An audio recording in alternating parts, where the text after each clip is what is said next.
arkadaşlar, kanalımıza hoş geldiniz. Bu gördüğünüz göbekle salata yapmayacağız. Bununla bugün duvarınız için güzel bir dekorasyon ürünü yapacağız. Umarım siz de beğenirsiniz. Ben çok sevmiştim. Sizin de hoşunuza gideceğini tahmin ediyorum. Bunun için önce tabii ki bir göbek salata ihtiyacımız var. Daha sonra 1 litre suyum, 1 kilo kadar alçım var. Onun haricinde şöyle Ikea'dan fi zamanda aldığım bir çerçevem var. Bunun işte alt tabanı vesairesi var. Sonra çeşitli renklerde boyam var. Bunları ilerledikçe ne için kullandığımızı izah edeceğim. Şöyle minik tahta plakalarım var. Bu da farklı bir şey uygulamaya çalışacağım. Umarım becerebilirim. İşte fırçalarımız var boya için. Gene işte göbeği kesmek için bıçak, alçı için kaşığımız ve alçıyı karıştırmak için, yalnız bu çok önemli. Alçının içerisindeki havayı çıkarmanız için bu tarz bir şeye ihtiyacınız var. Çubuğu çok önermiyorum çünkü karıştırma işlemi yaparken yanlışlıkla delebilirsiniz. O yüzden fırça tarzı bir şey kullanırsanız daha iyi. Bir de bu şekilde bir bez parçası var. Bunun nasıl kullanılacağını birazdan anlatacağım. Çünkü bu çok önemli. Ama şimdi göbekten başlayacağız. Bakalım nasıl gideceğiz. Beraber göreceğiz. Öncelikle göbekten başlıyoruz. Şöyle göbeğin tam şu kenarlarından yavaş yavaş yaprakları açmakla başlayacağız. Bu yaprakların içerisinde şu paspartümün ortasına uygun olarak ben 3 tane yaprak seçeceğim. Bunun haricinde de başka bir şey için bir yaprak daha seçeceğim. O bana da size sürpriz olacak. Bu şekilde yavaş yavaş tek tek yaprakları sırasıyla. Üsttekiler biraz gidecek. Düzensiz gidecek. O yüzden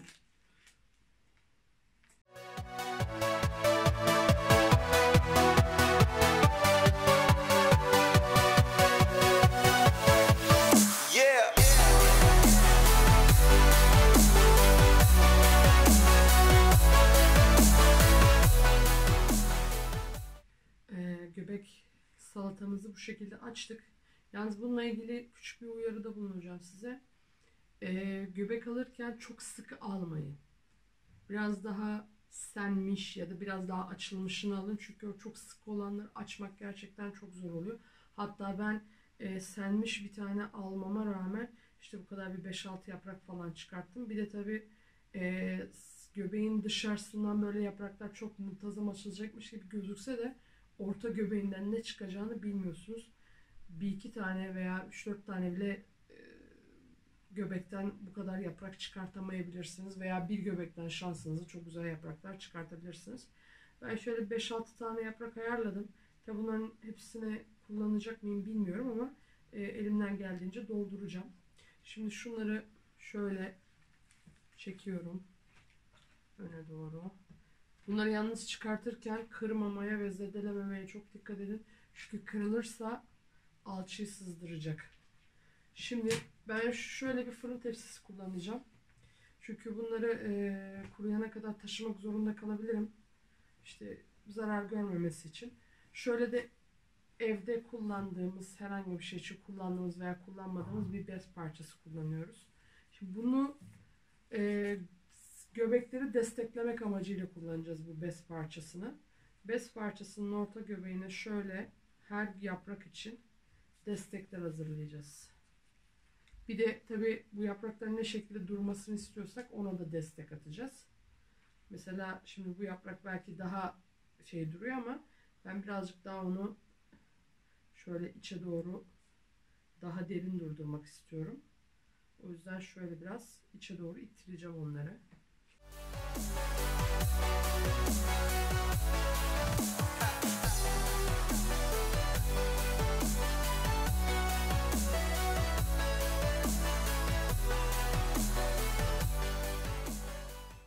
Evet.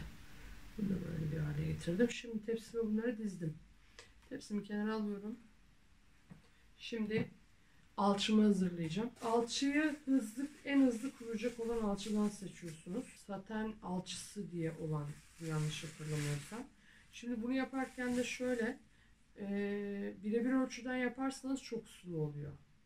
Atıyorum alçıyı bir suyu 2 ölçü alçıyı 2 suyu 1 ölçü koyarsanız da çok katı oluyor. O yüzden ben 1'e 1,5 kullanacağım. Yani burada 1 kilo alçım var, 660 gram suyum var. Yani bunu çok ölçerek yapmanıza gerek yok ama ölçerseniz de çok daha rahat edersiniz.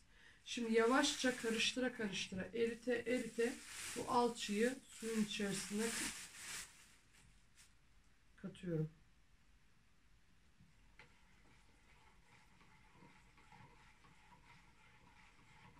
Bir şey unutmayın sakın. Alçıyı suya katacaksınız. Hiçbir zaman alçının içerisine su katmayacaksınız.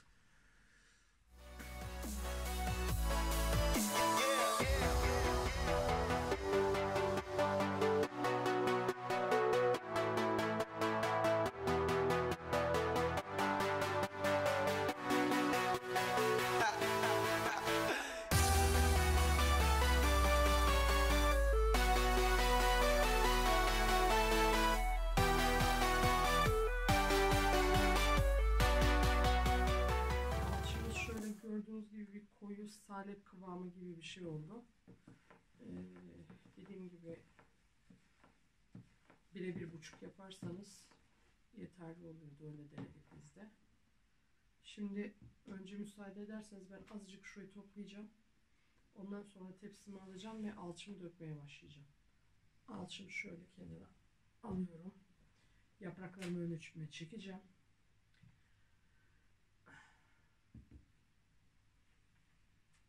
Şimdi bu dökme işlemini şöyle bir peçete alın elinizin altına. Çünkü yavaş yavaş yapacaksınız ve muhtemelen dökülecekti. O yüzden şöyle kaşığı tutun. Biraz sıkıntılı bir iş. Yavaş yavaş.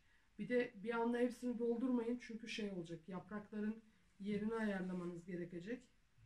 O yüzden şöyle yavaş yavaş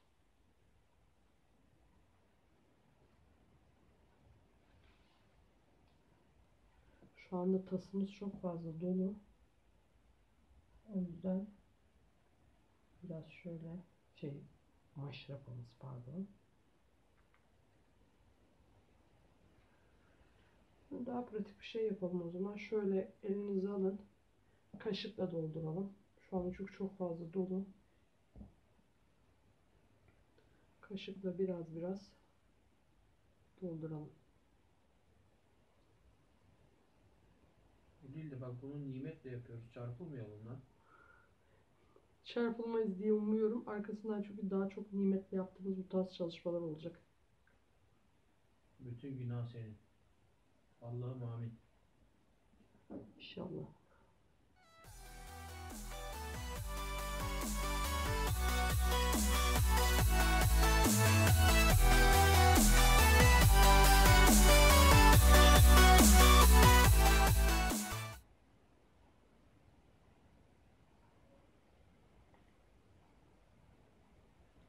Şimdi bir kısım koyduk. Şöyle bir fırça alıyorsunuz. Şunun içerisine şöyle üst kameradan gözüküyordur umarım. Böyle bütün bu hem içerisindeki havayı çıkartıyorsunuz hem de o girintilere çıkıntılara girmesini sağlıyorsunuz.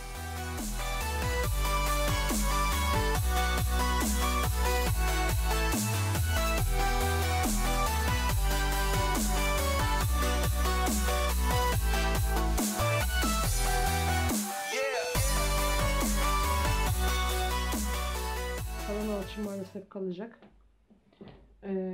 Şimdi küçük bir ara vereceğiz. Çünkü ben bu alçıyı burada bırakamıyorum. Hemen buna bir işlem yapmam lazım. Sonra da burayı kaldırıp boya işine geçeceğiz. Evet, temizlik yaptık ve geri döndük. Bu arada da kabın içerisini temizlerken biraz daha çıktı. Onları da şöyle bir eldeki form uymayan yapraklara bir form uydurup yaptık. Şu anda bayağı bir hızlı kuruyor. Bir saati bulmayabilir bile. Ama gene de temkinli olmakta fayda var. Bu yaptığımız son 2 taneyi de şöyle kaldırıyoruz. Şimdi ne yapıyoruz? Şimdi sen onları boyayacaksın da. Bak benim aklıma ne geldi biliyor musun? Şimdi burada fazla var ya. Hı hı. Acaba diyorum bunların içine oysak. Küçük bir tane ampul yerleştirsek. 4-5 tane çevresine delik açsak. Güzel bir görüntü olur mu? Denemek lazım. Belki o minik led ampullerle olabilir. Küçük böyle. Küçük ampullerden. Ama Bir şimdi gece lambası gibi böyle. olabilir. Şimdi önce şu paspartümüz var. Bu paspartüyü de boyayacağız. Artı şu tablo boyalıydı ama bunu bir tık daha boyayacağız. Bunlara birer katı atıyoruz ya. İkinci katta boyarken bunları üzerine montajlayıp boyayacağız. Çünkü hepsinin aynı renk tonuna gelmesini sağlayacağız. Aslında normal şartta çerçeveyi de boyamamız gerekiyor ama çerçevenin şu halinin görüntüsü çok hoş olduğu için ben boyamak istemiyorum çerçeveyi. O yüzden sadece paspartüyü ve tahtayı boyayacağız. Önce dikle lütfen altına bir şey sermeden boya işlemi yapmayın. Tabii her zaman söylüyorum, hani bu işin şeyi yok. İşte boya yapıyorum ben, güzel gözükeyim, işte seramik yapıyorum, temiz gözükeyim mevzusu yok arkadaşlar. Bu kısmı geçin. Hiçbir yerde böyle bir şey yok. Boya yapıyorsanız önce altına gazete kağıdı seriyorsunuz maalesef. Ya da kullanmadığınız bir naylonunuz varsa vesaire. Çünkü bu nereye olursa olsun boyanın değiyor yani. Ben şöyle... O gazetenin tarihi ne? Merak ettim. 13 Ocak 2016 stoklardan bunlar. 13 Annemden Ocak stok. Çok kültürlü bir aileyiz. Yani böyle gazete okuruz biz sürekli olarak. Evet evet. 13 Ocak 2016'dan kalma. Burada çok da temiz olması şart değil. Şurada ben yalnız 2 ayrı şey boyayacağım için 2 ayrı parçaya ayıracağım. Şöyle alıyorum. Önce tahtamı önüme alayım. Şöyle lanetayım bir kapağın üzerine boyamı boşaltayım. Azıcık çalkalayacağım. Kapağı açacak. Bunu dökecek. Dediğim gibi bu zaten boyalıydı ama düzgün bir boyası yoktu bunun. Başka bir amaçla kullanıyordum ben. Şimdi bir kat şöyle komple boya geçiyoruz. İkinci katı dediğim gibi yaptığımız alçılarla geçeceğiz.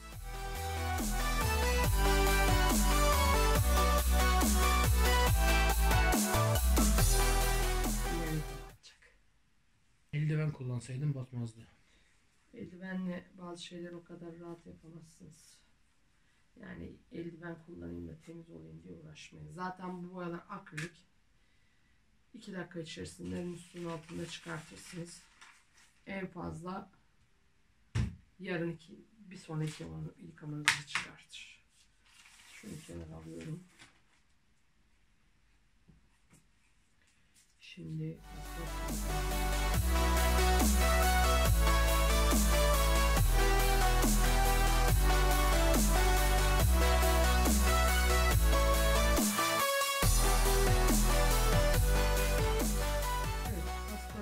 şu anda hazır. Burada kaldırıyoruz. Şöyle koyayım. Evet arkadaşlar, dediğimiz gibi 1 saatlik bir süre içerisinde kurudu. Şimdi yavaşça, gene de dikkatli bir şekilde üzerinden salata göbekleri temizliyoruz. Yalnız burada bir iki sıkıntılı nokta olacak, onu söyleyeyim. O da şu fazla ara olan yerler var ya, o girintiler biraz sıkıntı olacak. Onları da mümkün mertebe zarar vermeden çıkarmaya çalışacağız.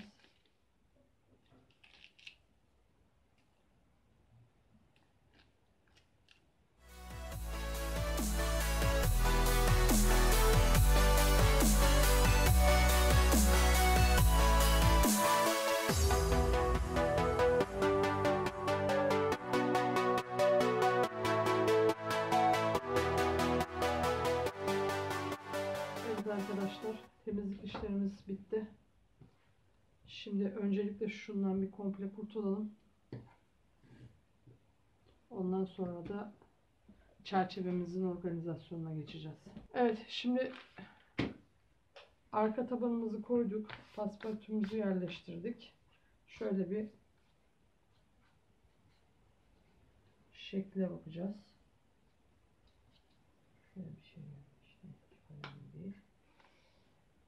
Şimdi buraya hangileri kullanabiliriz? Ben çok büyük bir tane istemiyorum ama mesela şöyle bir üçlü farklı bir kombin yapabilirim gibime geliyor.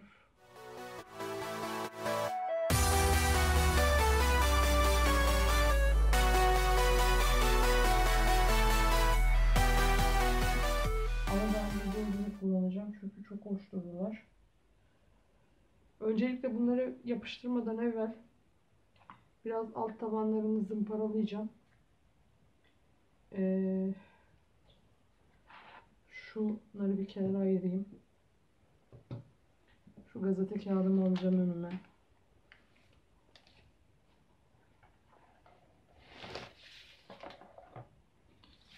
Şöyle şu fazlalıkları.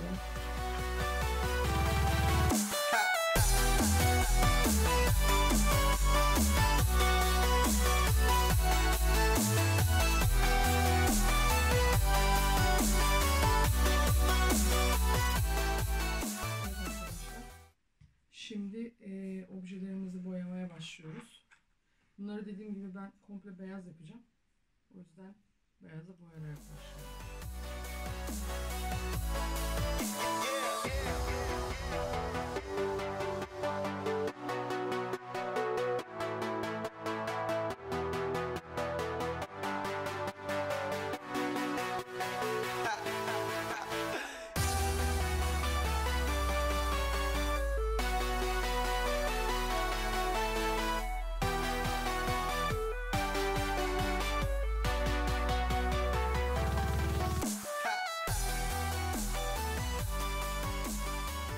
Objelerimizi 2 kat boyadım çünkü kısmı olarak bazı yerlerde kalmışlardı.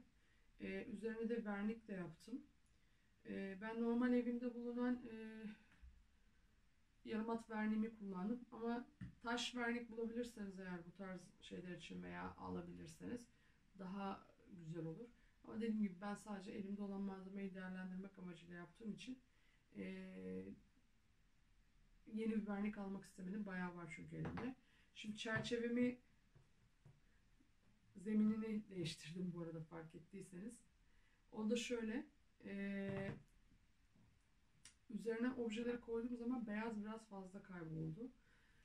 Objeler de içerisinde detaylarını sanki göstermiyormuş gibi geldi. Bu yüzden ben de fikir değiştirdim ve zemini griye boyadım. Şimdi objelerimi yerleştireceğim. Bu işlem için aslında biz çift taraflı bant kullanmayı planladık ilk başta. Ama bu zemine çift taraflı bant yapışmadı. Daha sonra sıcak silikon kullanalım dedik. O da olmadı. Ve ben şöyle bir yapıştırıcı getirdim.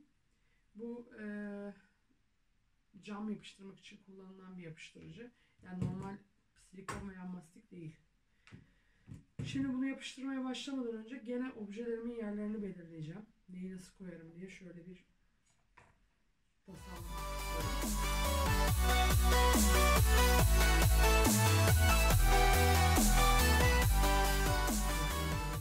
Bilmiyorum. Şekline bu şekilde karar verdim. Böyle dizayn edeceğim. Şimdi montajlıyorum çünkü bir sırada bunun kuruma evresi olacak.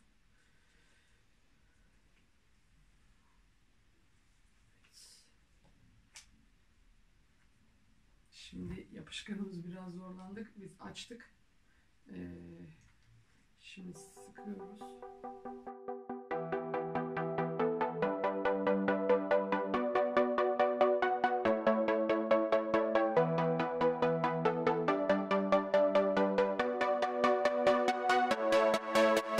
Şimdi bir süreliğine kurumaya bırakıyoruz. Birazdan görüşürüz. Evet arkadaşlar, biblolarımız bitti. Duvar panomuz veya biblomuz ne diyorsanız. Ben bunu kendi duvarım için yaptım. Daha önce bir kozalak çalışması vardı. Şimdi bunu koymaya karar verdim. Evet, umarım beğenmişsinizdir. Çok güzel bir çalışma oldu. Ben de severek yaptım. Size de umarım ilham olur.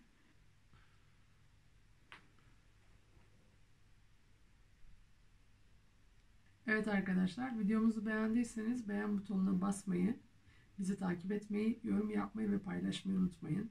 Hepinize videoyu izlediğiniz için teşekkür ederim. Bir sonraki videoda görüşmek üzere.